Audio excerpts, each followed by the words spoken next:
Hey everybody, this is Rydo and we're back to another recording of Hearthstone. Today is Monday, August 27th and we're trying to get a challenge a friend quest done, so maybe this person will be close to being out. Now I said starting next year, 2019. Yeah, this guy is not anywhere close, so I can play one more game quickly, hopefully. I'm going to have this pre-recorded footage at the end, what would be described as an end bump at the end that will just take over the whole wrap-up that I do at the end of the recording. So normally I'll just say thanks for watching, bye, and just that'll be it.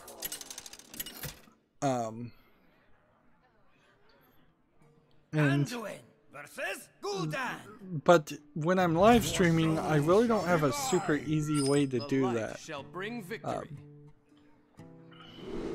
So I think probably for Hearthstone live streams, nothing will change.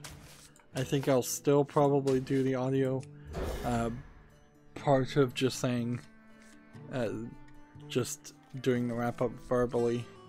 I think it will just be for pre-recorded footage. Maybe I will play around with OBS, which Open Broadcast Software did update, and it didn't seem like it did too much new, but it did change some things and move things around. Maybe there's a way I could switch to a scene and show off that end bump video. And then when it's done playing, have it switch back to me. Like, at best that would give me maybe 2 or 3 minutes at most of a break, but I'd still have to watch the video, watch the wrap up video every time, and I don't know if it's worth the effort. Let's see. We had quite a bit of Cyberpunk 2077 news, so clearly it was showed off at Gamescom, and it was overhyped, and particularly this is PC Gamer. I believe I've gotten 3 articles from PC Gamer in a row talking about Cyberpunk 2077. So this article is Cyberpunk 2077 is now playable from start to finish, says game producer, which we kind of, I think I'd already heard that, although maybe I hadn't announced it on my channel yet. There's an elephant and an incident in the room that we will talk about when I get to the news stories. Major breaking news, but I want to wait till I get to the news story so I actually can see the facts before I start expounding a randomly generated opinion that from somebody who doesn't even know this whole story. Your magic shall not save you.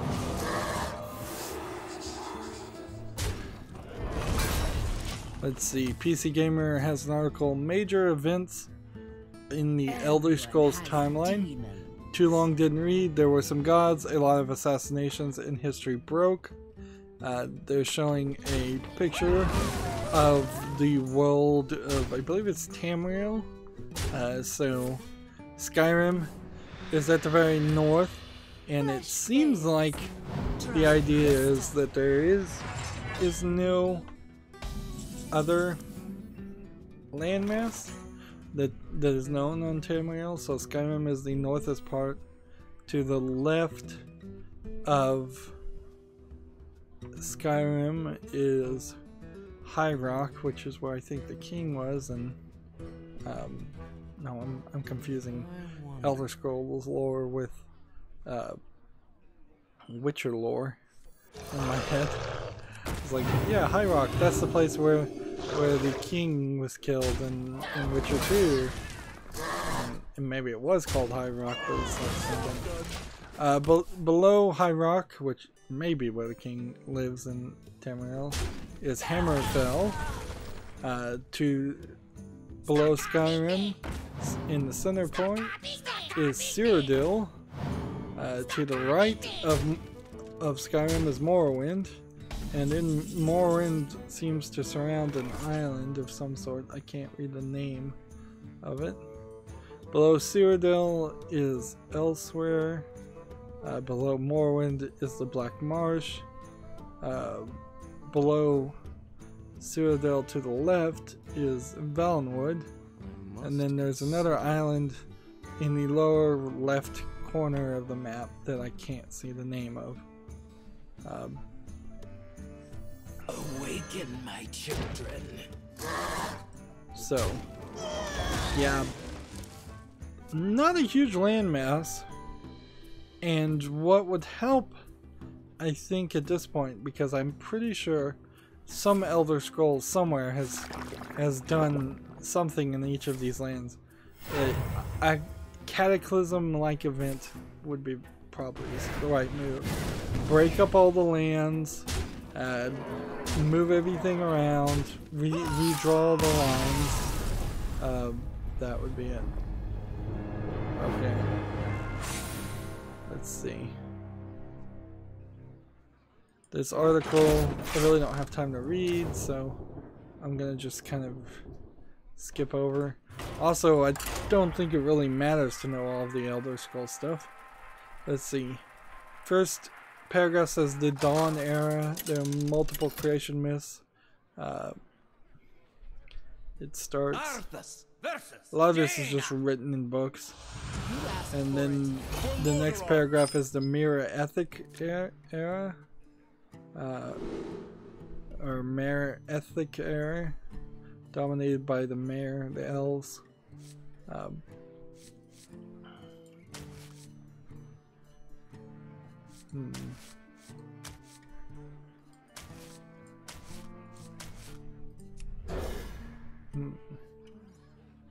Then there's the First Era, 0.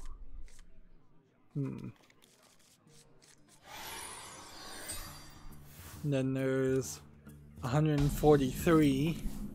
And then 240 and 243 and 369. Each one of these numbers indicating a year that something happened. Like 416, the Charmer and Dwemer unite to drive the Nords out of Morrowind. The light dims, but we 700, 792, 950, 1024, 1200.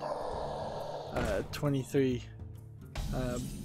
21, 2703, 2714, 2018, 11, 29, 20.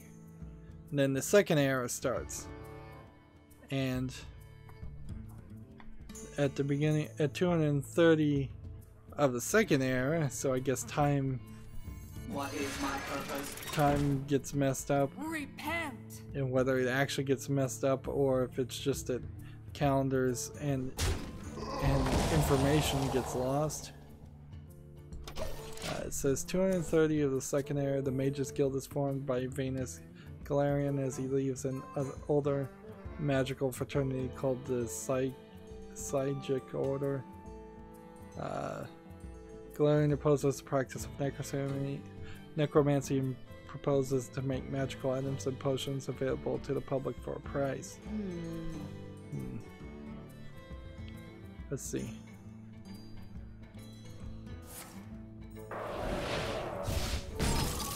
Apparently the second era was started because somebody knew it was in charge.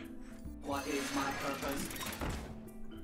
Like, I played Skyrim for hours and hours. I did not care about any of this. There's a bunch more numbers. Then the third era starts. Let's see. Tibersetum uses the rebuilt Numidium, a bunch of jargon words, in his conquest of Tamriel, destroying the golem. Afterwards, he then declares the second era over. Repent. And then the third era starts. Looks like the third era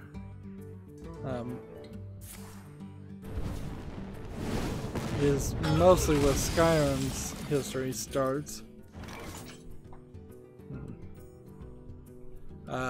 Third era. It is the third era, 399 when the start date of Elder Scrolls Arena, which would have been the first game.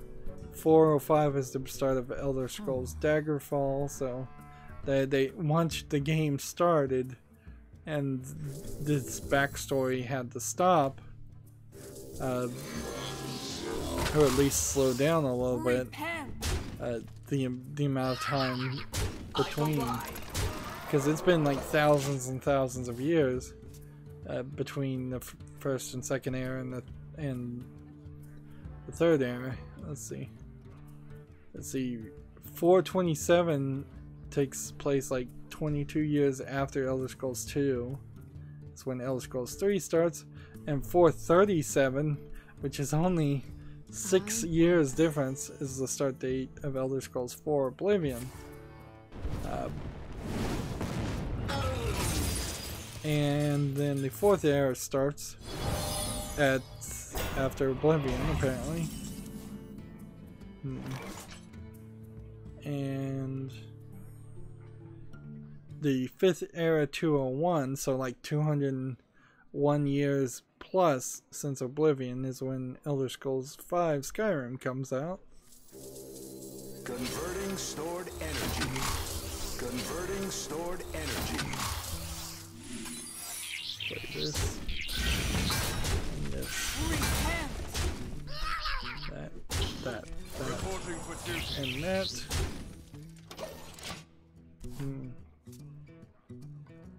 And there's literally no events after Skyrim. I really don't feel like this article was informative at all. And I feel like a real fan could probably talk my head off and explain to me the entire history of the Elder Scrolls, but it doesn't seem like it matters at all. It didn't matter in the game, at least. You're just running around, killing things, potentially wasting a lot of time. Your magic shall not save you. Just gonna do that. Let's see, is this game in English? Yes. Interesting. We have a game on Steam called VR Tune Help Me. Let's see. Originated by DEY Horror Channel, which is one of the most popular novel webcomics in Korea. I don't know if any of this is true. It's a unique horror VR webcomic. You feel like you are in the webcomic's 3D space. And I certainly remember the days that webcomics were a big thing on the internet, back before we could stream music and video so easily.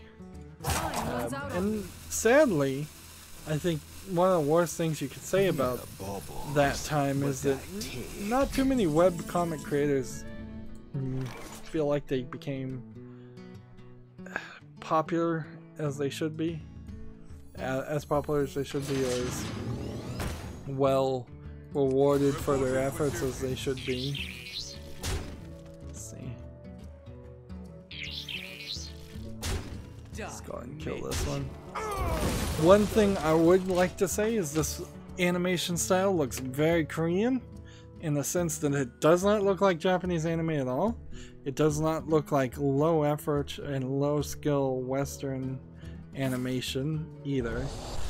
Whoever drew this does seem to know what they're doing. Now, having said that, have no freaking clue why you would want this in VR. It makes no sense. It seems like that inherently goes in the opposite direction of what you would be looking for as far as a comic. Like, when you're translating from a comic to another art style, another medium, not art style, a lot of things have to be changed and a lot of things are lost. That is at least partially the argument that comic books, Marvel comic books compared to like the Marvel movies are very different things, and I could at least potentially understand somebody's argument that the comic books are better than the movies. And that is certainly something they never really tried to do in the Marvel movies either, is to have a comic book style.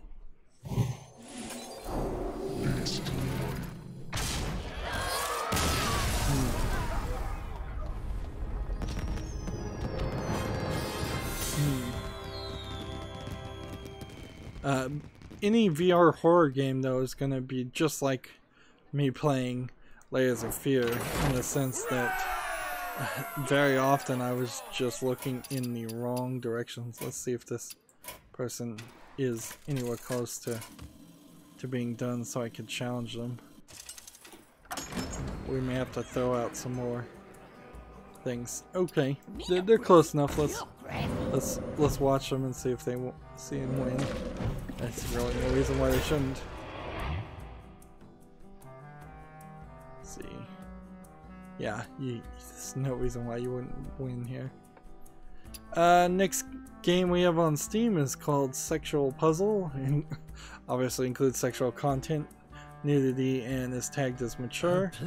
More of these extremely low effort games. These pictures now, which are questionable, as if they are questionable to whether they were actually licensed, are not going for the anime style that you normally would see. Instead, they're going for cheap pornographic webtoon western style, if you know what that style looks like, where it is a weird one, certainly. Let's see. Leave. And now challenge.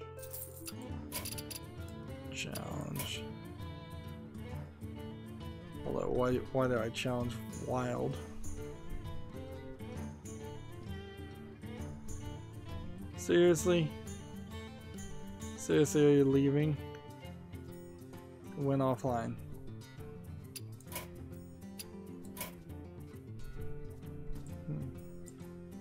Just add somebody else.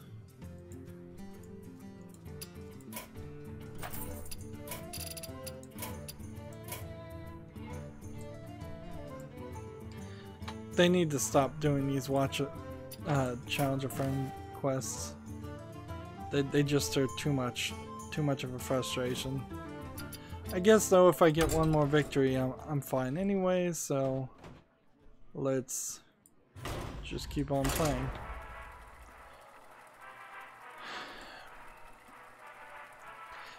The developer of Sexual Puzzle, which is selling 38% off for 61 cents, has not developed anything else.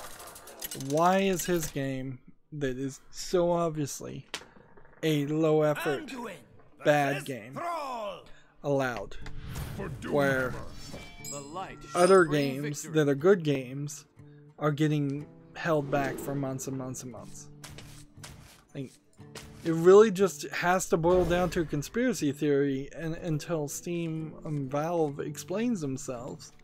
Like, why are you holding back the releases of some games and not others? It would be something completely different if everything was getting held back, anything tagged with sexual content whatsoever, but that's not the case. It's clearly not the case. It seems like there is at least one rogue employee within Valve, because they're not explaining themselves. It's just a bad look on your business in general.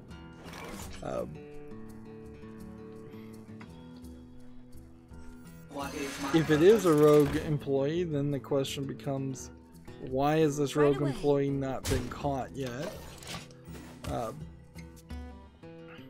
And what can I really do? Is like, what can anybody do other than go to the news journalists who will not report on it anyways? Moving on, there's a game called Superplex Hard on Steam. It looks awful. Just really small graphics. It's $9.99.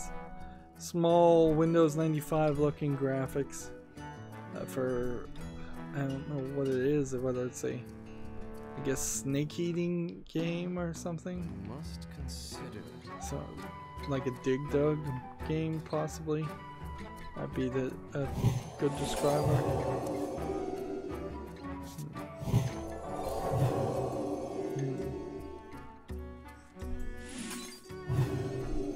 I comply. There you go. And see, I want to see this developer. They did make a game called Superplex. It is 90% positive with 11 user reviews, and it came out May 9th. So the idea of it being a superly popular game is not true. Not when you only have 11 reviews. And in the time, August 21st, they came out with Superplex Squares, and now they're coming out 6 days later with Superplex Hard, and on September 3rd they're coming out with Superplex Go. So it's just like 4 almost certainly exact same games trying to be sold as sequels. Let's see. I believe this is a Chinese only game. Yes, simplified Chinese, so I couldn't name it even if I wanted to. Moving on. Let's see. What game is this? We also have another Chinese game that is a bunch of Chinese characters, and then in parentheses it says Happy Together, and it says it's tagged with casual, nudity, simulation, RPG, more. Happy Together is a live-action, real actress-recorded dating game. In the game, players develop romantic stories with multiple female characters. You get to decide with whom you enter into a relationship with. Is someone injured? In the end, it is a must-have training program for dating and picking up girls. Game features 1, and then I guess it intended to go on even further from there. And then Steam seems to have cut them off at that point.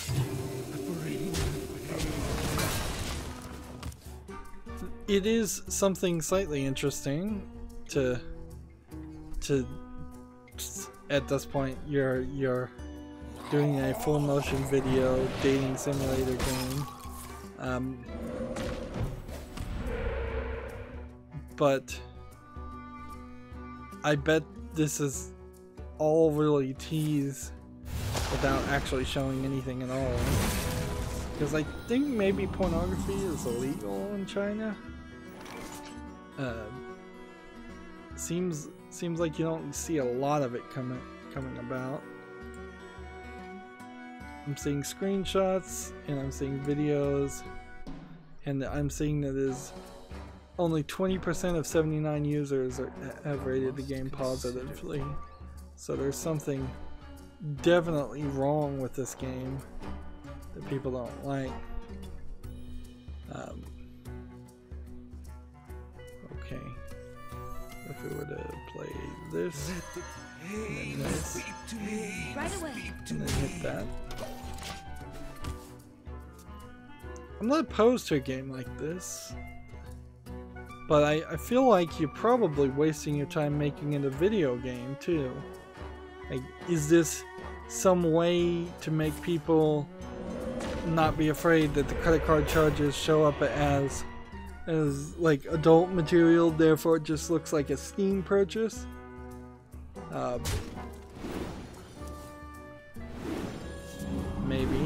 maybe that is the case. It says 200 more than full HD videos. Let's see. Is anybody in English reviewing this?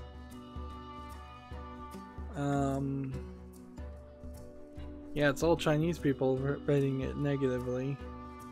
I wonder. So, like the one person that's reviewing it positively got the game for free.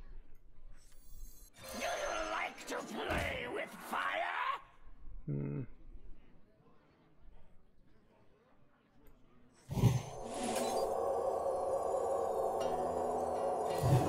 Should have healed this guy first. Or attacked.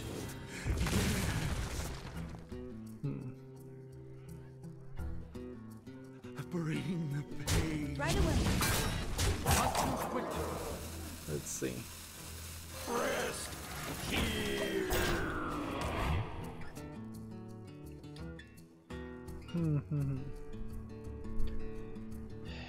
Yeah. So I would have to just guess that this game is either a scam and everybody knows it in China, or it doesn't run at all.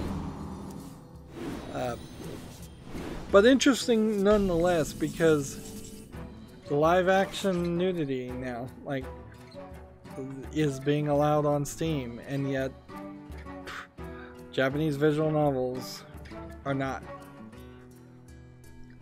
That's where we've gotten to. Let's see. I wonder. What if we were to do this? Right away. And this. Access denied. And let's see if this developer's made anything else. Nope, this is the first thing they've ever made. Moving on. PC Gamer has an article of 5 new Steam games you probably missed this week. So I'd like to see this. We have Luca, Born of a Dream, LUCA.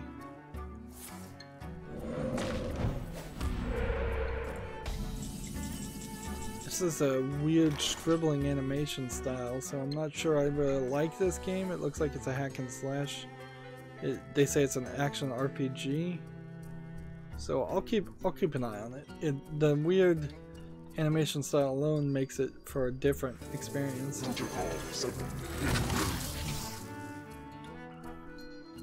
Let's see. Do I have the ability to master the spell? I mean, if I was to silence this guy though, the magnetics functions would stop working. Steam! Steam!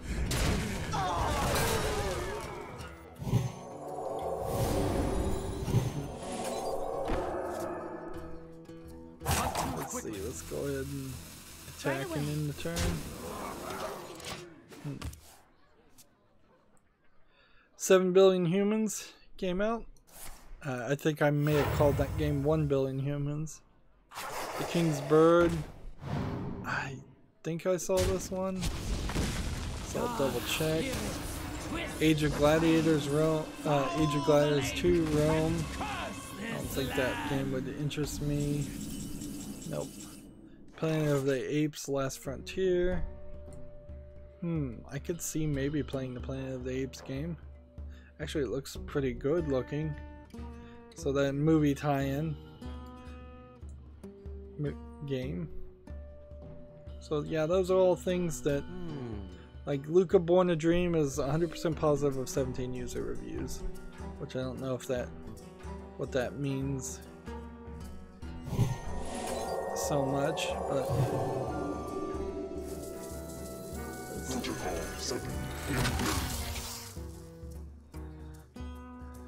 I guess I could also, nope, just do this. Steam!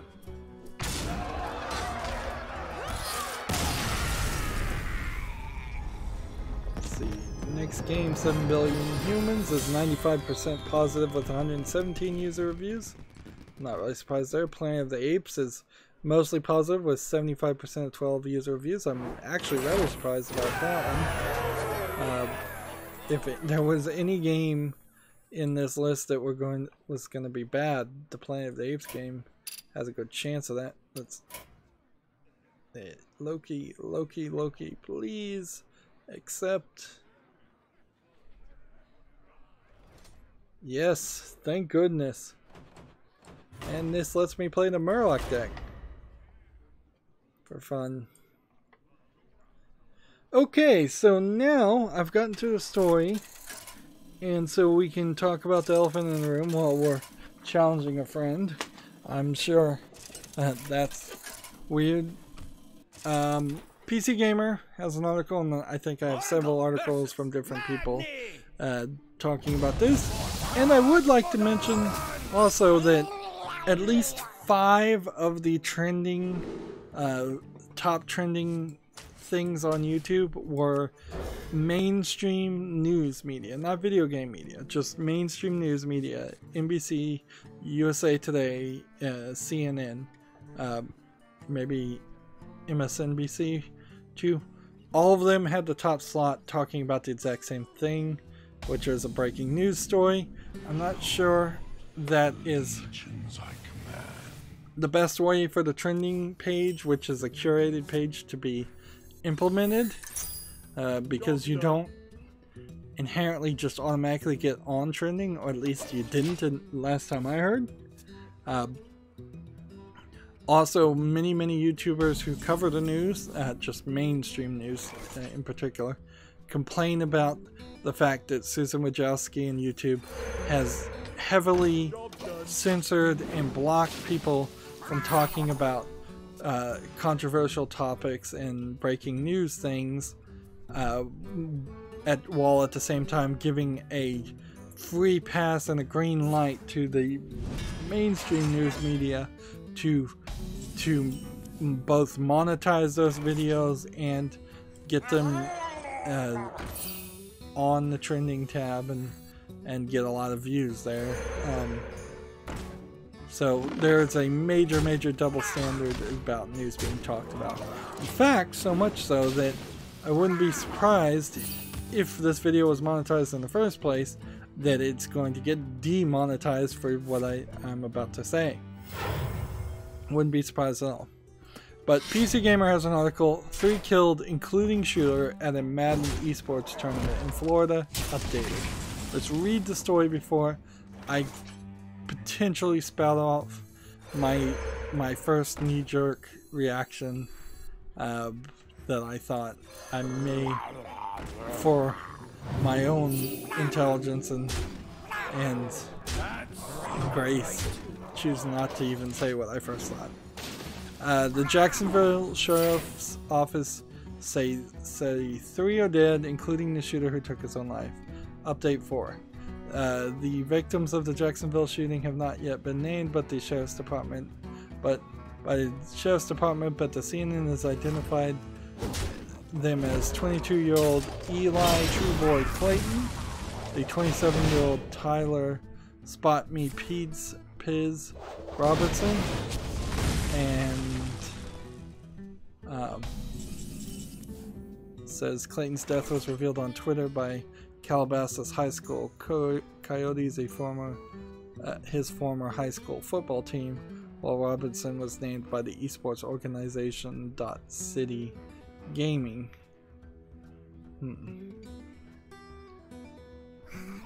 Let's see. Clayton's Madden NFL Championship Series profile notes that he's had a rough season in 2018, but describes him as consistently one of the best competitive Madden players. I think it's fair to say I did not know that there were competitive Madden players out there. I knew that there were people who played Madden, certainly, but I didn't think there was a esports scene for it. Let's see. Robertson, who was married and the father of a young son, was the winner of the 2017 Madden Classic. he joined Dot City Gaming early this month. Let's see.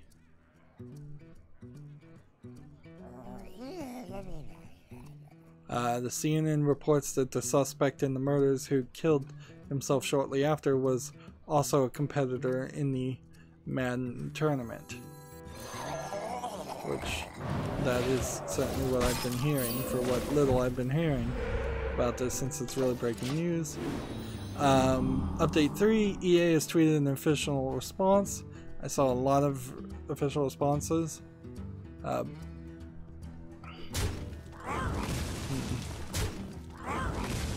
see.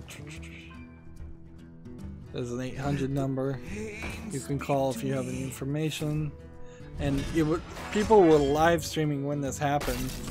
So, and whenever you hear real guns going off, there always is this slight feeling of, boy, those guns don't sound like they do in the movies, where it's loud bangs and flashing lights everywhere. They're not that loud. Let's see, the original story. 4 people have been killed and multiple others injured after a mass shooting at Madden 19 tournament in Jacksonville, Florida. Is that the right number? Because it's now been reduced down from 4 to 3. So that just shows you that as news is breaking, a lot of the information is just wrong. Yeah, the event was being live streamed on Twitch when the shooting occurred. I need to also play, not leave my friends hanging. Is there anything else here that can be said? No, we're very, very light on facts, even though there's 4 updates from this PC Gamer article. Like, they're very, very light on facts right now. And I guess I don't have another article open at the same place, so I might come back to this article. But there's kind of nothing that can be said here. Inherently, for the video game industry, well, let me take a step back. Inherently for the world and all of humanity and the universe in general, we don't want stories like this to happen, obviously. We don't want there to be, I don't know if you call this a mass shooting or just a shooting spree. Like, at what point does a shooting spree become a mass shooting, or is that just the term now for all shooting sprees? Or is there some kind of technical definition difference there? Yeah, but we don't want that for the world. We definitely don't want it for the video game community, if there really is a video game community, which was kind of my inherent first thought. And this is, I'm gonna go out on a limb here, and I may sound like an idiot tomorrow when more information is out, but I kind of feel like, as a gamer who's been playing since like the early 80s,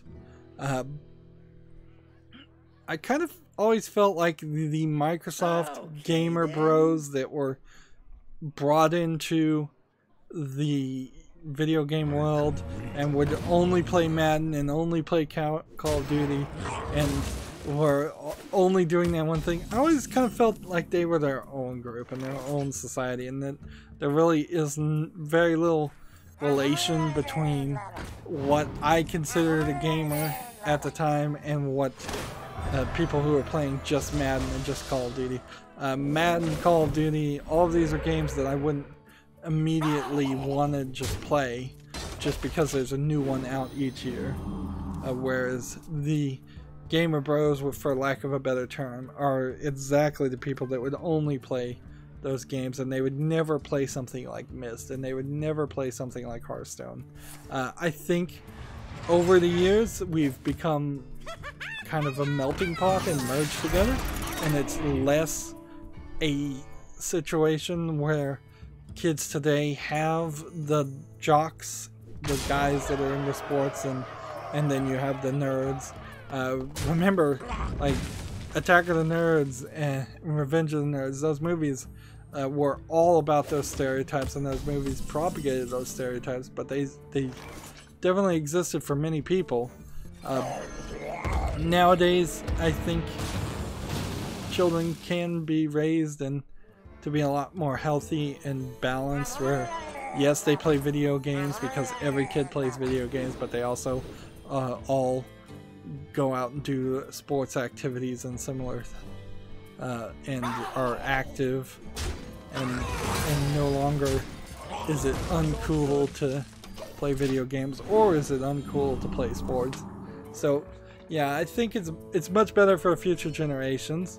And I think over time, even the gamer bros that Microsoft spent lots and lots of money to bring into video games when they first launched the original Xbox, they kind of got merged into playing other games too. And I wouldn't be surprised that there were some people that started their journey in video games playing Halo, and now they're playing Witcher 3 and not even batting an eye, thinking about, wow, I've actually expanded my horizons quite a bit here.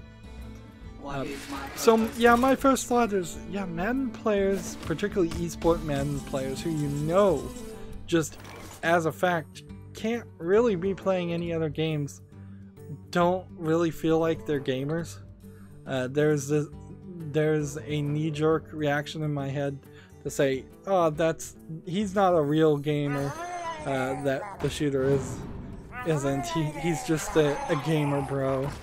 But inherently that doesn't help anything. It's just a disassociative, a way of disassociating yourself from people you don't want to be like. And inherently this is not a good mental health way to respond. If you say to yourself when you hear somebody does something horrible, that I would never do that, you're actually lacking in empathy, and you're probably also lying to yourself. Like, plenty of people who've committed crimes are in jail and said, I never thought I would do that. I never thought I would do that. Like, you're much better to think, you know what?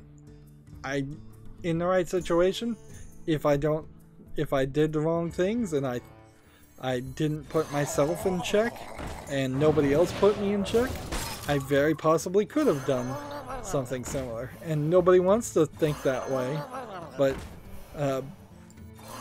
that is kind of what you need to think is, yeah, I do have the potential to do bad things, and that is why I need to always be vigilant to not do bad things. Because really, really bad people, the people who are unrepentant and don't care and just don't bat an eye, they very easily go from I would never do anything bad, and that is a unarguable fact in their mind, to because I would never do anything bad, nothing I do is bad. So yeah, that was my first knee-jerk thought. I don't think it helps anything. I don't think it's right.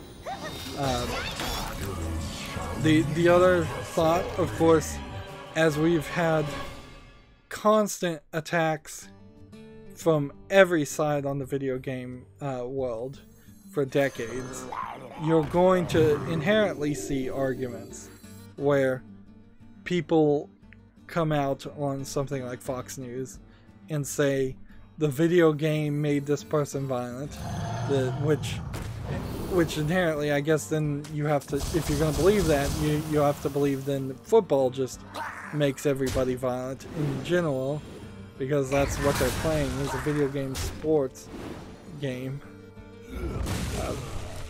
Don't make me push buttons. Let's see. See if he has any dragons. He didn't have a single dragon.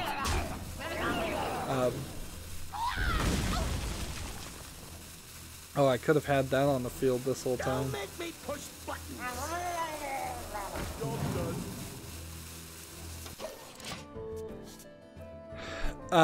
So yes, you're gonna see conservative people probably come out and say video games are bad, and the video game caused this person to do this awful act. You're also gonna see, sadly, SJWs, extremist liberal people, come out and say video games players are toxic and they're evil, and this is why they need to be censored and lose their free speech, and they need to be controlled, and under our control in particular, and that's why SJW should be in charge of everything. Okay then. And then you probably will also see some mushy middle people that still are proposing some bad idea, either because it hasn't been thought out all the way, or simply hasn't been done, has been proven to be ineffective. Like, I could certainly say, why weren't there metal detectors? I could certainly say, since there was a fire team just next door, why did nobody see that this person had a gun? I could say, since there almost certainly was police presence there, or should have been police presence there, why did it take the police 2 minutes to arrive? Which 2 minutes is really good, certainly, but it probably should have been 0 minutes and 0 seconds if you're at a big tournament.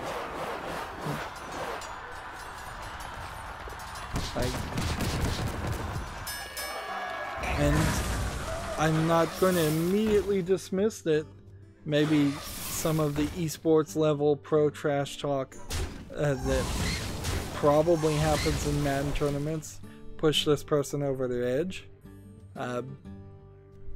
And I don't know how you really screen for that or do anything to prevent that other than getting rid of trash talk, which if you get rid of trash talk in esports, then you kind of have to make the same argument for like football players, and then nobody would be playing football that's very good because they all do it, or basketball players or soccer players, or like all those pros trash talk, whether it's a good thing or not.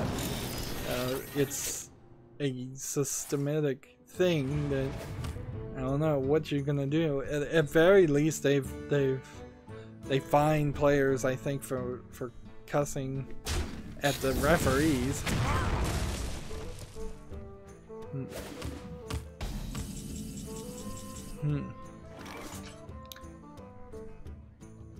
And I have, and I will stick to this thought, I have in the past said that if this were not happening in the United States and it were happening in Japan, it would have been he would have been running around with at most a knife, stabbing people instead of shooting people, which potentially increases the distance from which people would have had to be to the assailant to be hurt. 3 people were killed, many were injured. I imagine less would happen if he was running around swinging a knife. And, you know, if he was running around swinging a big knife, it probably would have been bigger and shinier than a gun, so it might have been spotted a little bit easier.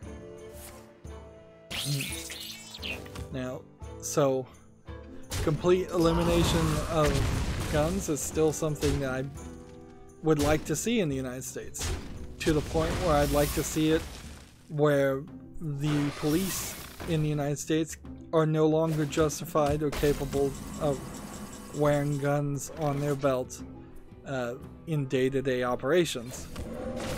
That way we see a lot less shootings from the law enforcement as much as we see a lot less shootings from random citizens. And of course people can point out the statistics that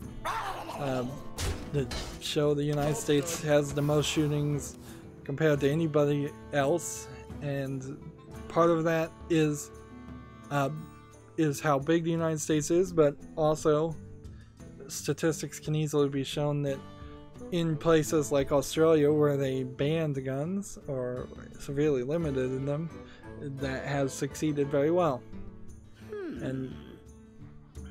And we in the United States need our do-nothing government to actually do something.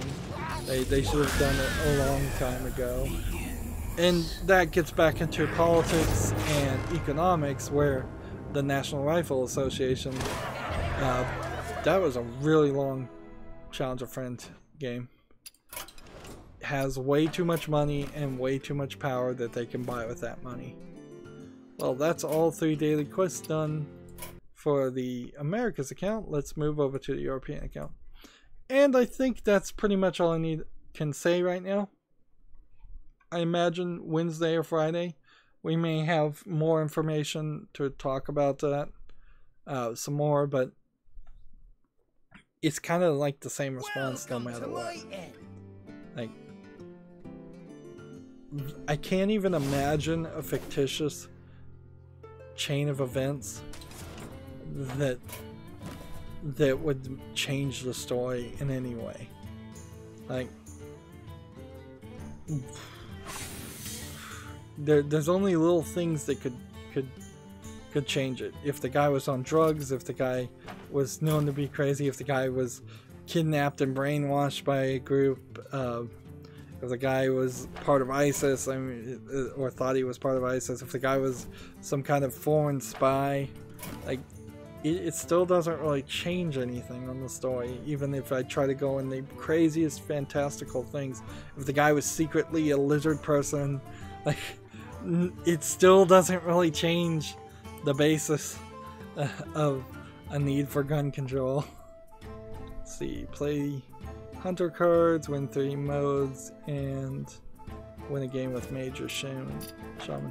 Probably don't want to get this one done, so let's just play hunter and then see if I can re-roll that. So moving on, I guess I could also mention that, like, one of the senators in the United States died,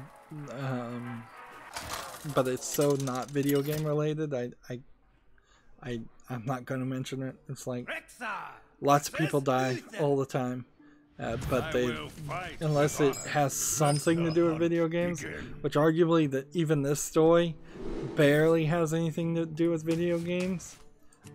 If you were to change the story and say an employee at McDonald's went into McDonald's and shot a bunch of his coworkers, that's really not much of a McDonald's story. That's just a disgruntled crazy person at any job.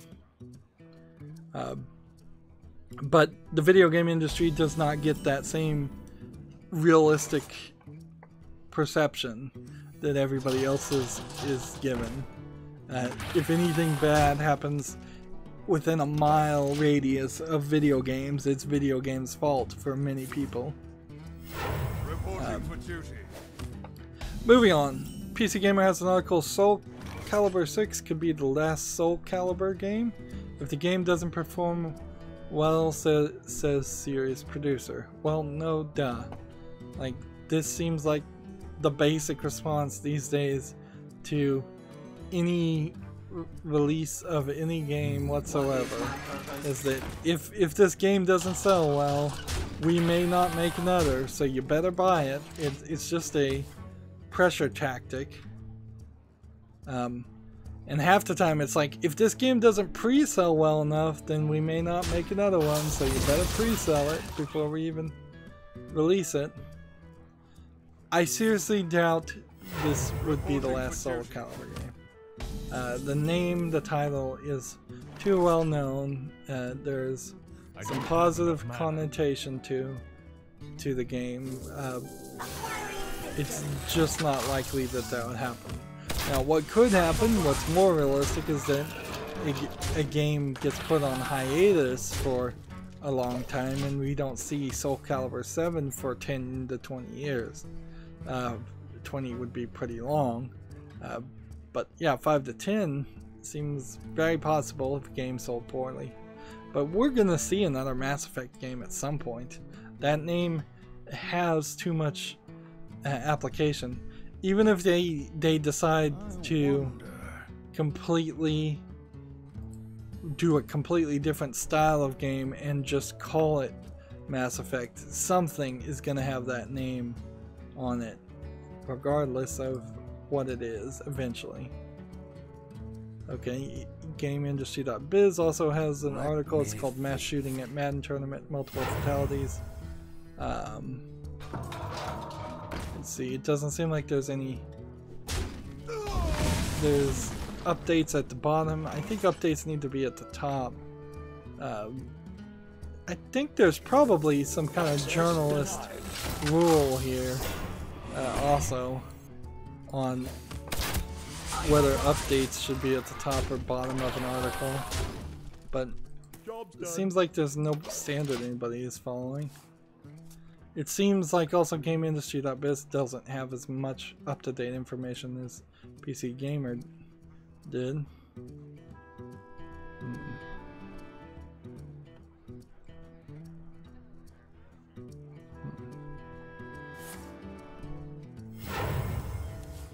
Let's move on. Access denied. TechRaptor has an article. Summer sees success on Switch while development continues. And Summer is SUMER. It debuted in Kickstarter in 2016. Let's see. I comply.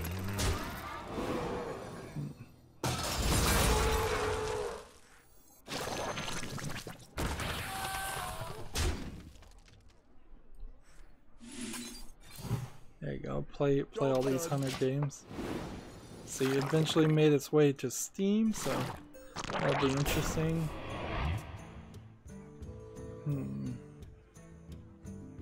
So let's see what it says. Oh, I just opened that tab and it didn't open. Well, moving on. It says TechRaptor Studio Wumpus launches Summer on early access today. Wow, so 2 TechRaptor articles at the same on the same topic. And that is definitely not something I want to see. I don't want to see TechRaptor prove itself to be just another corporate shill in the guise of a actual journalist agency. But I am certainly willing and open to finding new sources for video game information. This game Summer, looking at the trailer, looks like it's garbage. It really does not look very good at all. I wonder.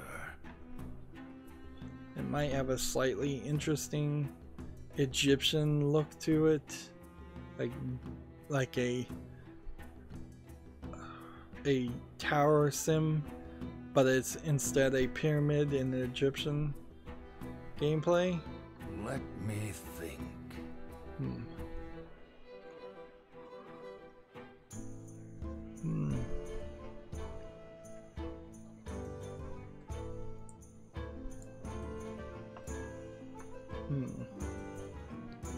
Are you gonna play or not?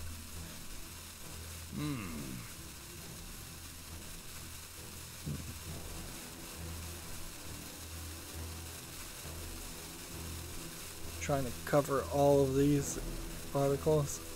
TechRaptor has an article. We spoke to that indie studio about mixing RPGs. We spoke with a company called That Indie Studio about mixing RPGs, roguelikes, I wonder what and this does. and a card game to get The Last Hex, which is apparently the name of the game.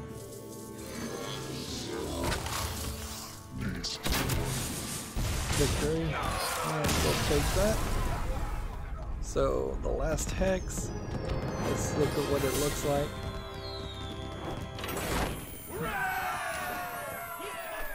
We should be making progress with both of these. Good. Win 5 games in any mode. After we play all the hunter cards, we can play something, a different class.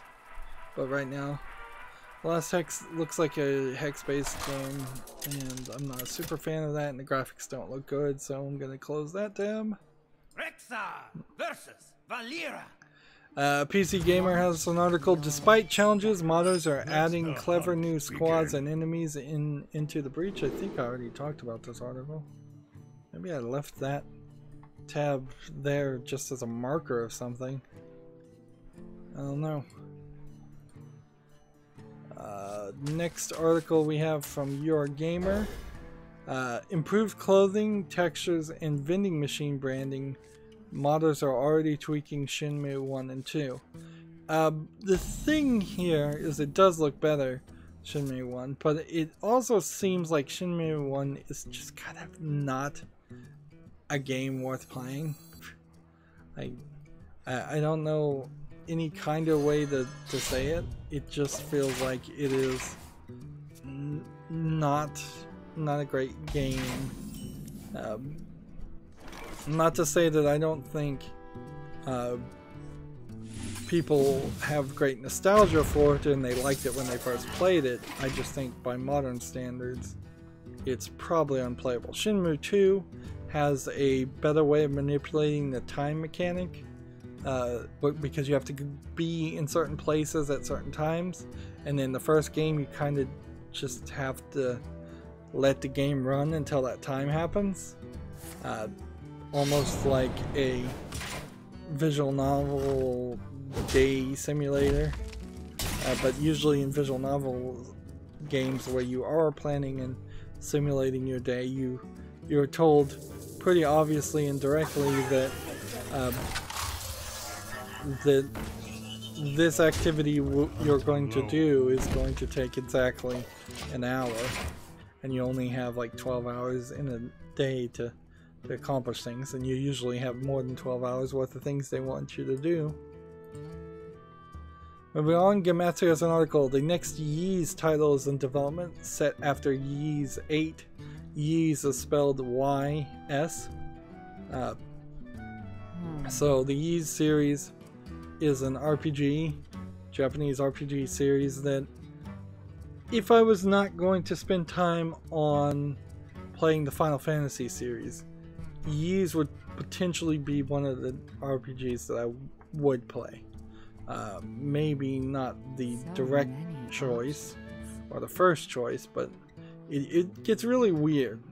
Final Fantasy, you know, is so well known and it's so popular that there's at least the Final Fantasy 13 games are probably worth playing. But I'm not sure all of the other ones are worth playing. And there's also thoughts of Danganronpa, and there's so many Western RPGs that I probably already have played and just don't realize it because it just seems slightly different when it's not a Japanese product. I hunt alone. Let's go ahead and hit that. But yeah. So yeah, another Ys is in development for people there. Let's see. Next we have a game on Steam called Be the Hero. They say it's a VR comic superhero game. Be the Hero is a transitional superhero game that takes you inside an interactive comic book to play the power ninja hero.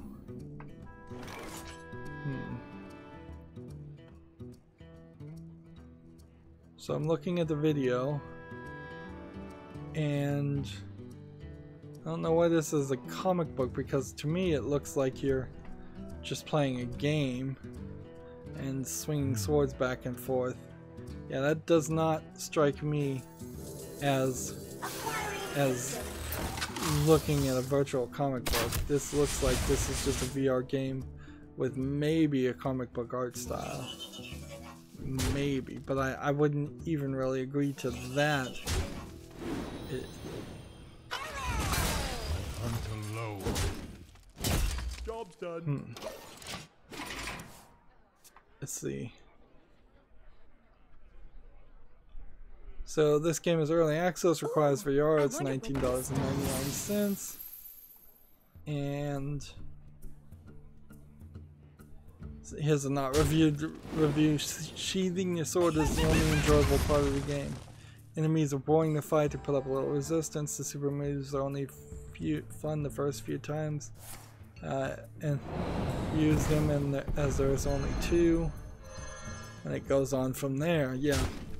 Be the Hero does not look like it would be interesting. 54% are positive of 11 user reviews. And when you've got half of your user reviews and you only have 11 of them telling you that they don't appreciate your game, you know you screwed up.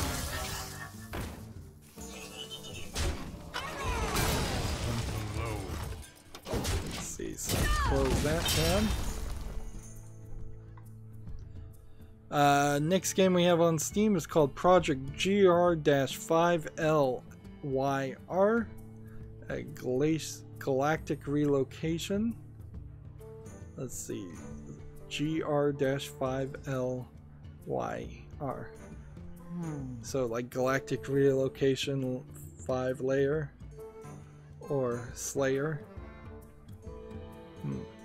And that sounds like an anime name, but looking at it, it looks like it's just a hex-based, looks like Windows 95 animations. Does not look good. Strategy game of some sort. It's $4.99 with no discount. And yeah, I don't see anything here that interests me, so I'm going to close that tab.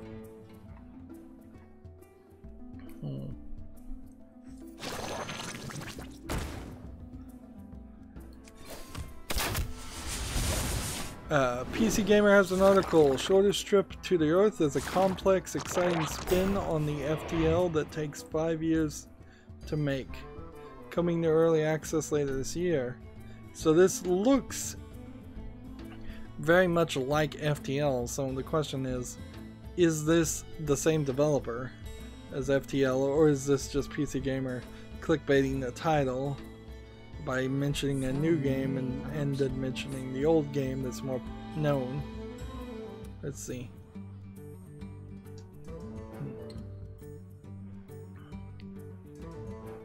It says Edwin Adema, AEDMA, one of the developers of The Shortest Trip to Earth, previously worked on the excellent Teleglitch. So it isn't. Like, he said, I started designing it in, I started designing this game 2 years before FTL. I have an email proof if you would like to see it. So, yeah, whatever. Like,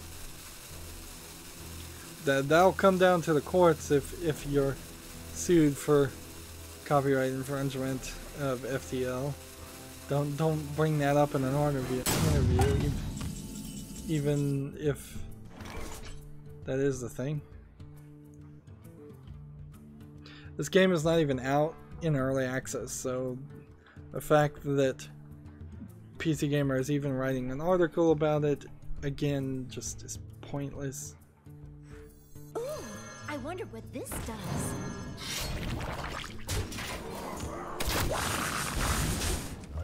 Like, just totally pointless. Shortest Trip to Earth might be a great game. We'll have to see when it comes at least to early access. Moving on, Gematsu has an article. Nora to Ojo to Noranake Heart 2 announced for the PS4, Switch, and PS Vita. So let me spell that name. That's Nora, N-O-R-A 2 T-O space O-U-G-A-O space 2 T-O, and then Noranako, N-O-R-A-N-E-K-O, Heart 2, the number 2. So that's certainly not something that rolls off the English speakers' tongues as far as the name of a game. It's due out February 28th, 2019. What kind of game is it? A banner of the series TV anime So it's based on an anime, unsurprising there, and it's a visual novel. Okay, good to know.